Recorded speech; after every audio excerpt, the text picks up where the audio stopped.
welcome to the Deep Dive. Today we're digging into the future of Palworld, specifically its journey to that full 1.0 release.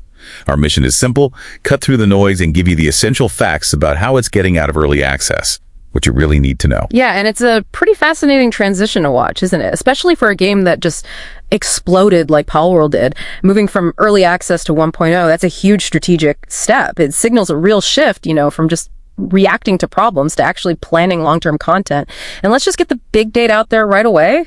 We're talking sometime in 2026 for that official 1.0 launch. Wow, okay, 2026. That's probably a bit further out than some folks might have expected, given all the hype. So what does that extra time actually let them do? Why not push for 1.0 sooner? Well, that longer time frame is really crucial, I think.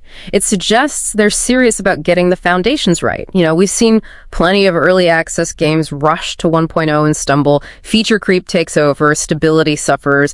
Pocketpair seems really determined to avoid that. So for the rest of 2025, the main goal is clearly cleaning up. Cleaning up. Yeah, fixing existing bugs, sorting out technical issues. So for you playing now, it likely means smaller updates for a while. Think quality of life stuff, not massive new islands or anything just yet. It's about making the current game solid. Okay, so are we talking about fixing major crashes and game-breaking stuff, or more like smoothing out the rough edges, the smaller annoyances? And how does that compare to, say, other big survival games in their early days, like Ark, maybe? That transition wasn't always smooth. That's a great point. From what we're hearing, it sounds like a bit of both, actually. Performance patches, optimizing how things run, fixing those core gameplay loops that might feel a bit janky.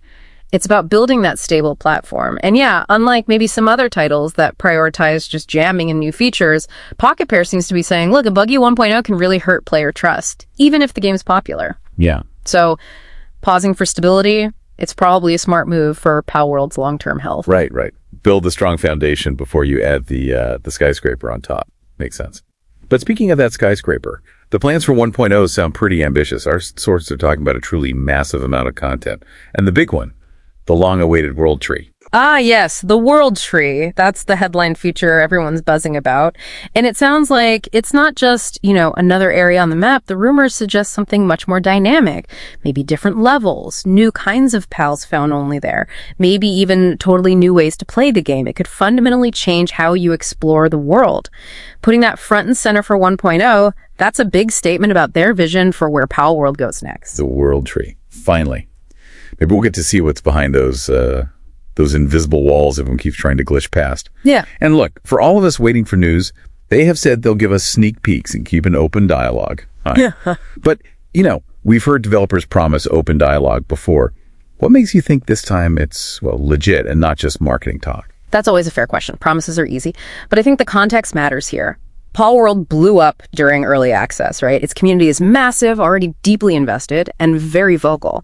So for Pocketpair, talking to that community, being transparent, it isn't just good PR. It's almost essential to keep that momentum and trust going. Those sneak peeks are important. They manage expectations, keep people excited, especially during this cleanup phase where big, flashy content isn't the focus. It makes players feel part of it. Okay, so let's wrap up this deep dive on Palworld's road ahead. The key takeaway for you is this. The rest of 2025 is mainly about polish. Bug fixes, performance tweaks, smaller improvements. Think of it as groundwork, because that's all leading up to a huge 1.0 launch sometime in 2026, packed with, yes, a massive amount of content. And definitely keep an eye out for more news on that long-awaited World Tree that seems to be the star of the show. Exactly. And maybe a final thought for you to chew on. What does this whole approach, this, deliberate cleanup first, massive content later strategy tell us about how game development is changing, especially for these viral hits? It really highlights this tightrope walk between keeping players hyped and, the responsibility of actually delivering a stable, finished game. It becomes a shared journey, building anticipation not just for the game itself, but with the community along the way. Something to think about.